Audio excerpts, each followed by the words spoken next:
تبارك الله عليك سي عاود. والله يعطيك الصحة، برافو عليك. اضربها اضربها.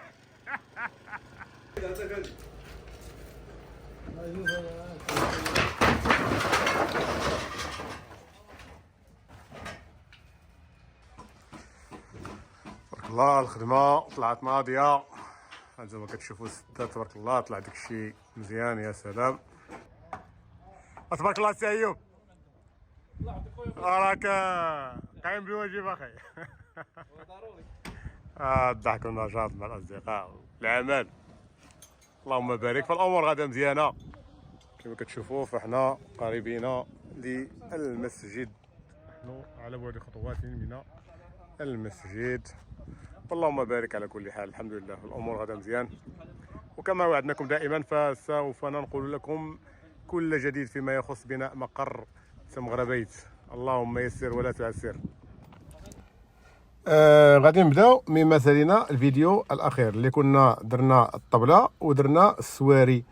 دابا طلعنا الصور ديال الكراج ودرنا السواري خليناهم هما الاخر. علاش؟ لان الطريقه هذه بالنسبه للطاشرون اللي كيبني قال لك هذه الطريقه انجع من ناحيه ديال البناء، لانها كتجواني الحيط مع الحيط، يعني ما كيتبناوش السواري عذريين. هو بالنسبه للتجربه ديالي انا وبالنسبه للملاحظه ديالي جميع الطرق صحيحه. يعني سواء بنيتي السواري عذريين، يعني بنيتي الكادر هو الاول، السكوليت ديال الدار هو الاول، سواء بنيتي الحيوط وعاد جوانيتي، راه جميع الطرق صحيحه. غير هي كاينه لينوفاسيون، كاينه الجديد ديال في عالم البناء.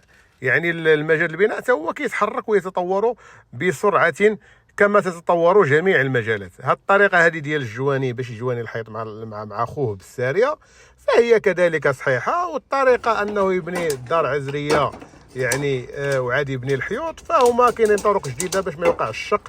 دابا كاين الشبكه وكاين هذه كيلصقوا الساريه مع الحيط بالشبكه، وجميع الطرق فهي مزيانه. وكذلك الخلط التقليدي اللي هو كيكون بالمالاكسون ولا الخلط كذا، فهو جميع الطرق ديالها عندها ايجابيات ديالها وعندها السلبيات ديالها، ولكن راه الميدان ديال البناء فهو كيتطور. كما كتشوفوا فاحنا درنا الكفراج ديال السده، ودرت السده وجبنا جا الكاميون ديال الياجور، فهو جا العين المكان، واختارينا الياجور بالكميه اللي كتناسبنا واللي غادي نحتاجوها في الموقع ديال البناء. وانا كذلك كنتقاسم معكم جميع المعلومات اللي كتخص البناء وكنجاوب على جميع الاستفسارات ديالكم اللي كتحتاجوها. كما كتشوفوا فهاد الضاله هذه صوبت انا، حاولت انني نصوبها بالياجور ديال 6 باش يكون ليبيسور ديالها يكون رقيق. تقريبا اللي درناها بالوردي كتجي فيها شي 20 سنتيم زائد الزليش، فهي كتاخذ واحد المساحه كبيره، وحلاله فيها 4 متر و50 في العلو، يعني ما كيبقاش واحد المساحه كبيره في السده.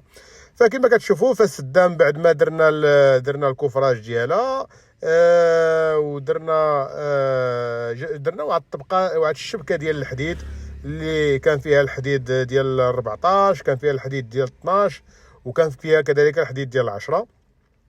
يعني فهي الخدمه ديالها في الصح ديالها فهي كذلك كتجي صحيحه ومتينه. وهذه الخدمه هذه انا شفتها في المنطقه ديال جباله، فهما كيخدموا بها بزاف، وكانت واحد المسافه كبيره بين، يعني كتبقى واحد الفراغ كبير لتحت، وكانت شاده الصح ديالها. فانا يعني عن تجربه وعجبتني.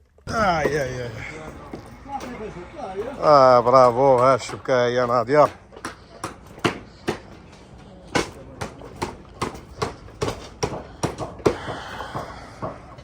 الله يعطيكم الصحة.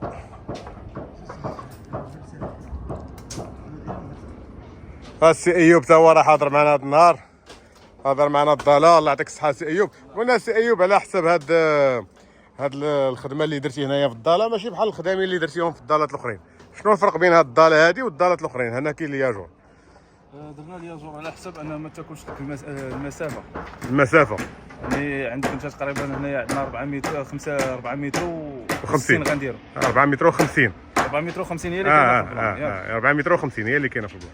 حيت الا درنا الوردي عندك 15 وتزيدها 5 هي 20 سنتيم. هي 20 سنتيم. هنايا كتستاغل، هنا غتاكل لك هذا 10 سنتيم، يعني كتستاغل انت ديك 10 سنتيم الفوق. هادشي اللي كاين دابا. انا عن الطلب ديالي، انا بغيت السده كتاكل واحد 10 سنتيم يعني الوردي.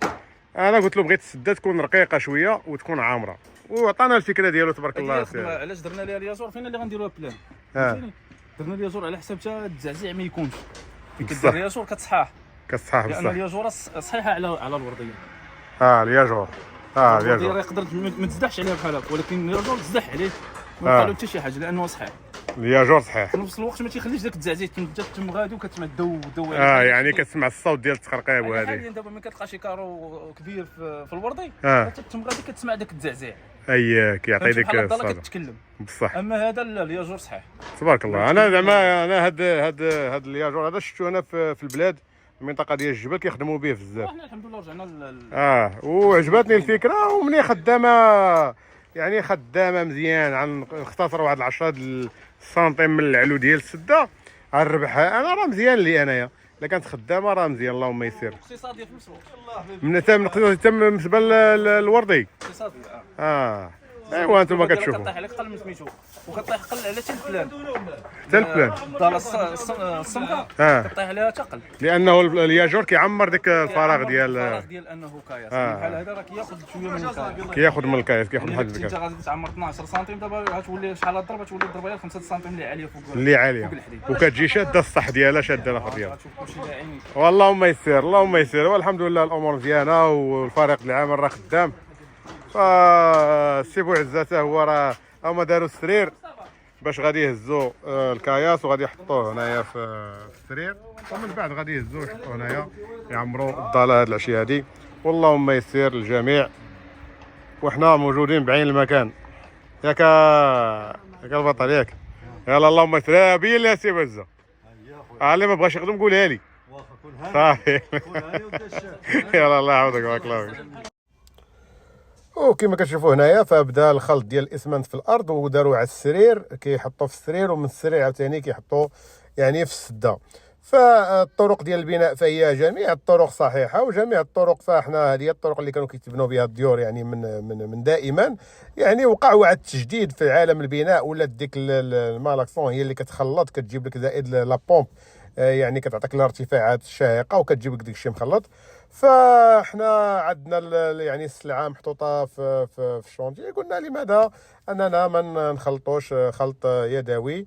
وكما كتشوفوا فالغدا جيت، فكما كتشوفوا فتبارك الله السده طلعت واعره، السده طلعت من الفوق، طلعت ناضيه. انا بعدا عجبتني وجات رقيقه وصحيحه، لان الياجور تبارك الله فهو راه صحيح لا يستهان به.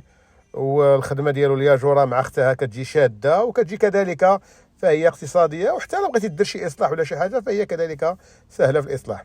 فكما كتشوفوا فحيدنا الكفراج ديال السواري اللي كانوا فوق السده باش نوجدوا يعني المكان ديال العمل، باش نديروا الكفراج ديال الضاله ديال المكازات بجوج.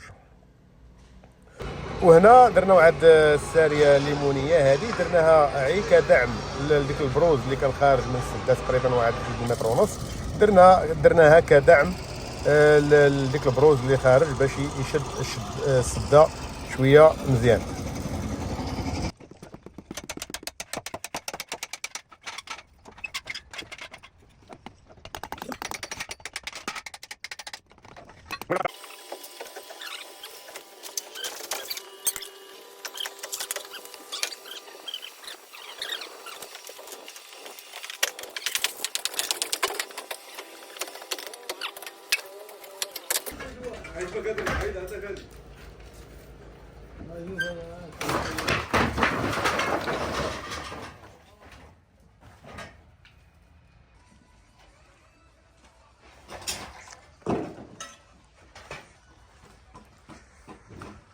الله الخدمه طلعت ناضيه، هانتوما كتشوفوا السده تبارك الله طلع داكشي مزيان. يا سلام، يعني طلع داكشي رائع كما كتشوفوا هنايا. السده جات كبيره، وحتى الكراج جا كبير.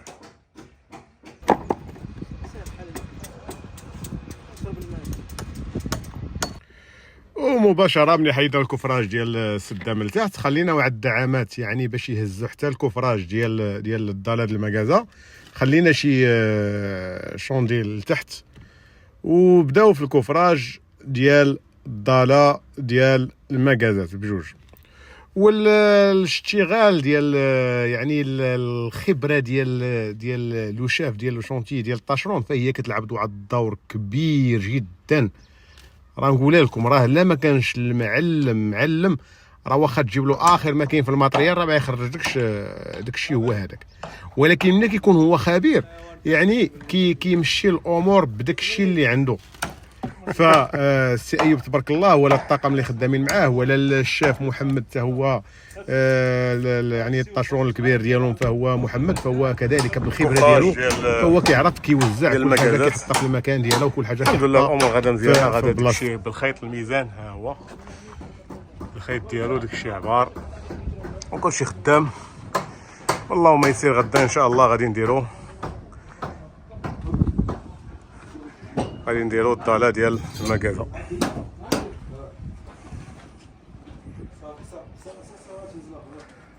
الحمد لله الامور مزيانه.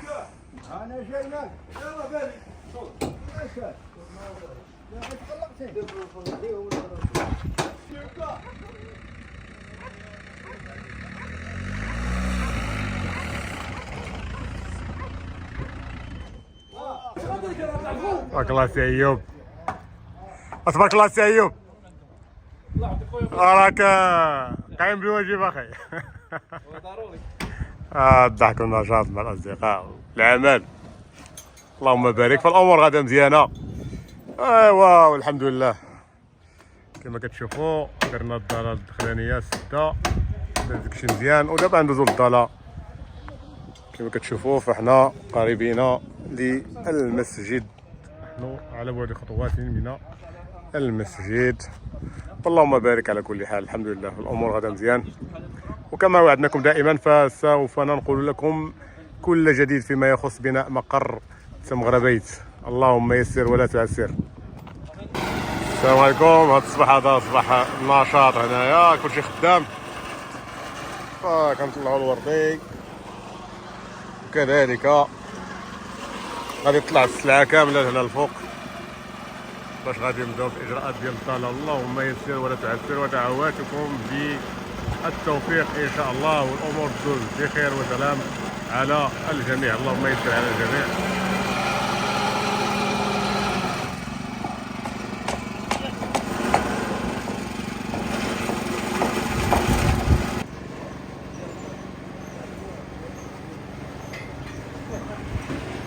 هما الوردي الاول يعني اللي كيدار في الكراج والمدرسة خدامين يعني بعد النشاط الحيوية والنشاط. الحمد لله على كل حال الامور غادا مزيان.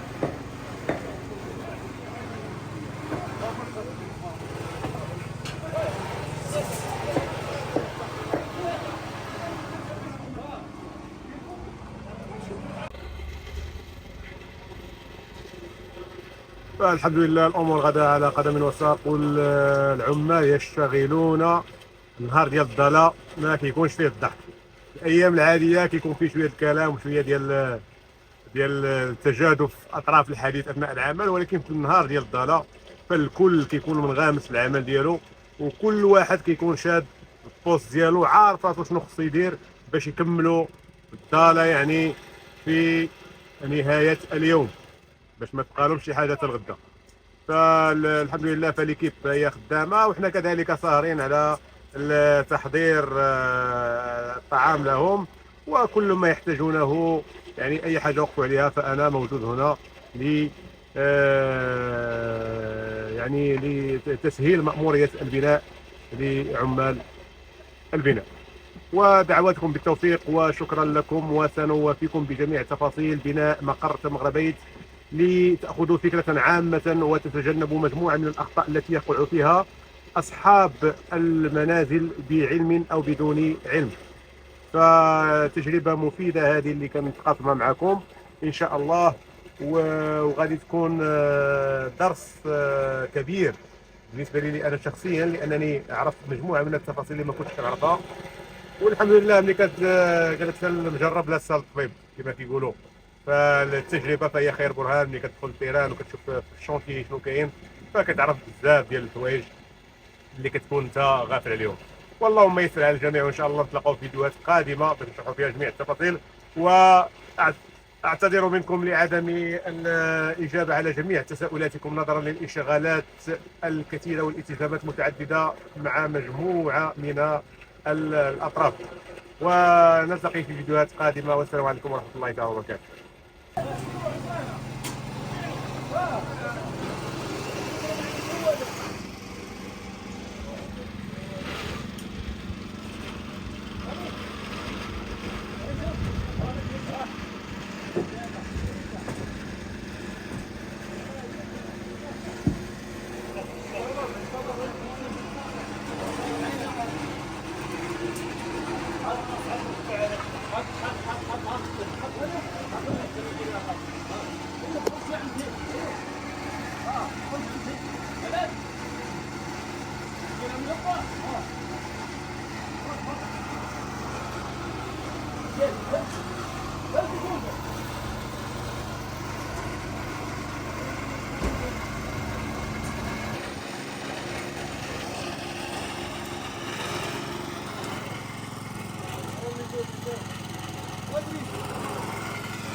فشخص كبير في السن ولا زال يشتغل.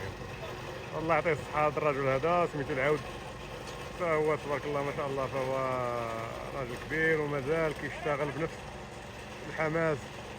ولقمة العيش فهي ليست سهلة، خصوصا بالنسبة للأبناء، أبناء ديال الجيل اليوم. فالآباء يبذلون جهدا كبيرا من أجل توفير متطلبات العيش، فيجب احترام الآباء والوالدين، وخصوصا اللي كيشتغلوا في المهن الصعبة كالبناء. فرجل صراحة لا زال يشتغل بعرق جبينه وبكده.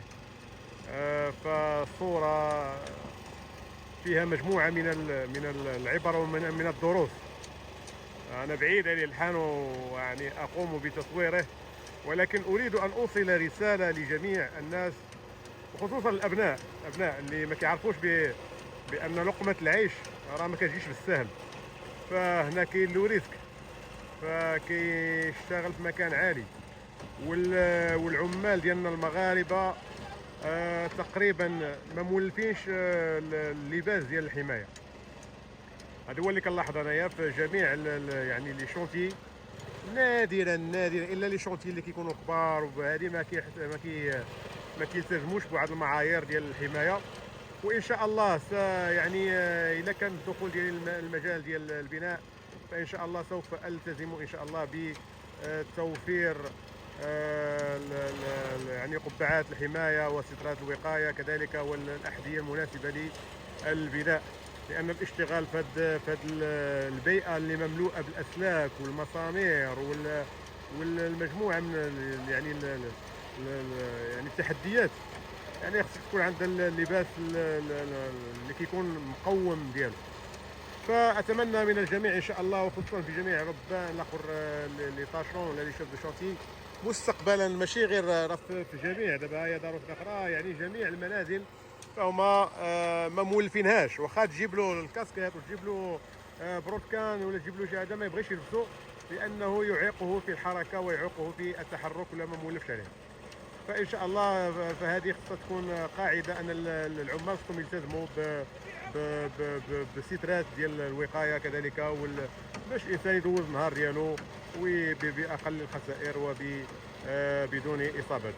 فاسال السلامه للجميع في جميع مواقع البناء. فكما كتشاهدوا فحلاله فهي تشهد يعني ما شاء الله تطور وطفره عمرانيه سريعه جدا جدا. البارح هذا كنت كندور هنا، فكانت لا سيركيلاسيون ديال الطوموبيلات فهي كانت بشكل يعني كبير.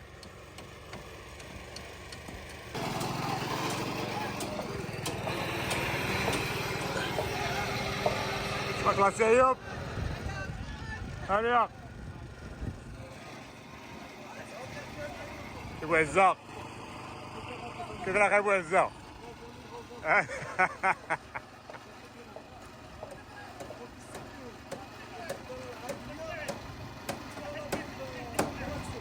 ماراكسون شنو الفرق بيناتهم؟ شنو الفرق بيناتهم؟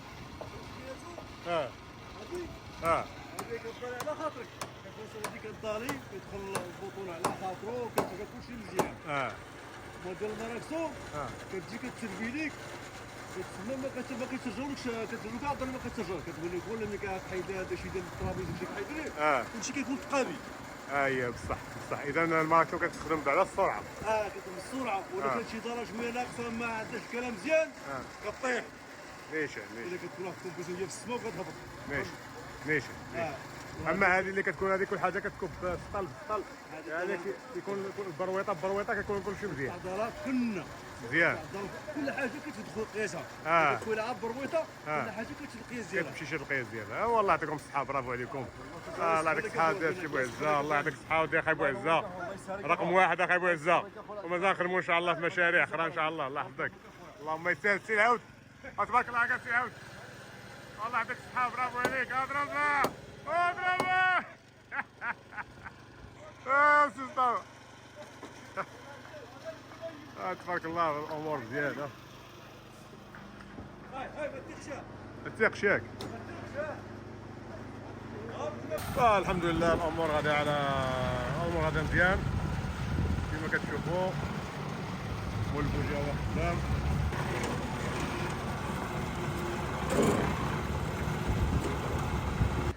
ايوا نهار كما كتشوفوا هذيك عيطوا لها القروه، هذه اللي كتخلط السيما يعني.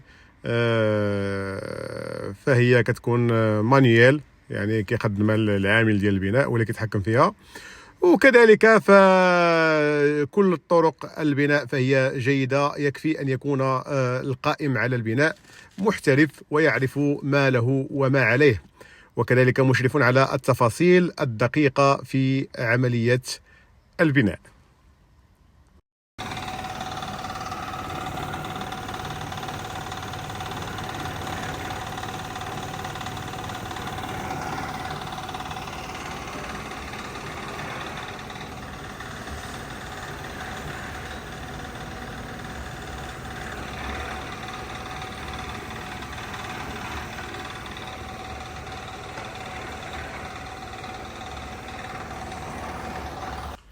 ومن بعد انتم كتشوفوا فاحنا طلعنا للدار الفوق ديال الجار ديالنا، يعني كنشوفوا التوزيع ديال الاسمنت على كامل الضاله. وهذا الاسمنت ديال 45 هي اللي كتخدم بها السواري، فهي كتكون صلبه جدا مع الوردي، فهو كيكون تماسك جيد، خصوصا ديك الطبقه الاولى هي اللي كتخلي ديك التماسك انه يكون.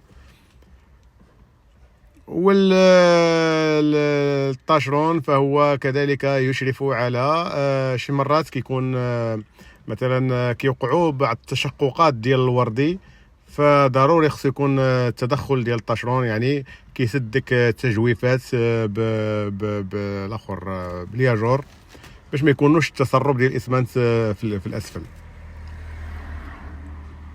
فملي كيكون الثقل ديال البرويطه والثقل ديال الكاياس فهو كيكونوا تشققات ديال الوردي، والناس ديال البناء فهما يعرفون هذا جيدا. اهم حاجه هو متابعه الاشغال اول باول، وان يكون صاحب الطاشرون يعني يكون صاهر على كل صغيره وكبيره في المشروع، لانه الصور من يبدا الصباح راه ماكله مشرب. يعني جبت له من الماكله والله ما بغى ينزل من فوق الدار، قال لي انا راه خصني نراقب هنايا جميع التفاصيل. فالله يعطيهم الصحه وشكرا على هذا يعني التفاني ديالهم في العمل. وكما كتشوفوا فحدائق حلاله ما شاء الله تبارك الله فهي توسعت واصبحت معالم مدينه جديده تتشكل في الافق بهذا المنظر الجميل على غابه المعموره. وكذلك الهواء، جوده الهواء النقي، فالسكن بتجزئة حدائق حلاله فهي فرصة للاستثمار الجيد في الصحة وفي السكن اللائق للأبناء ولكم كذلك ولمشاريعكم المستقبلية.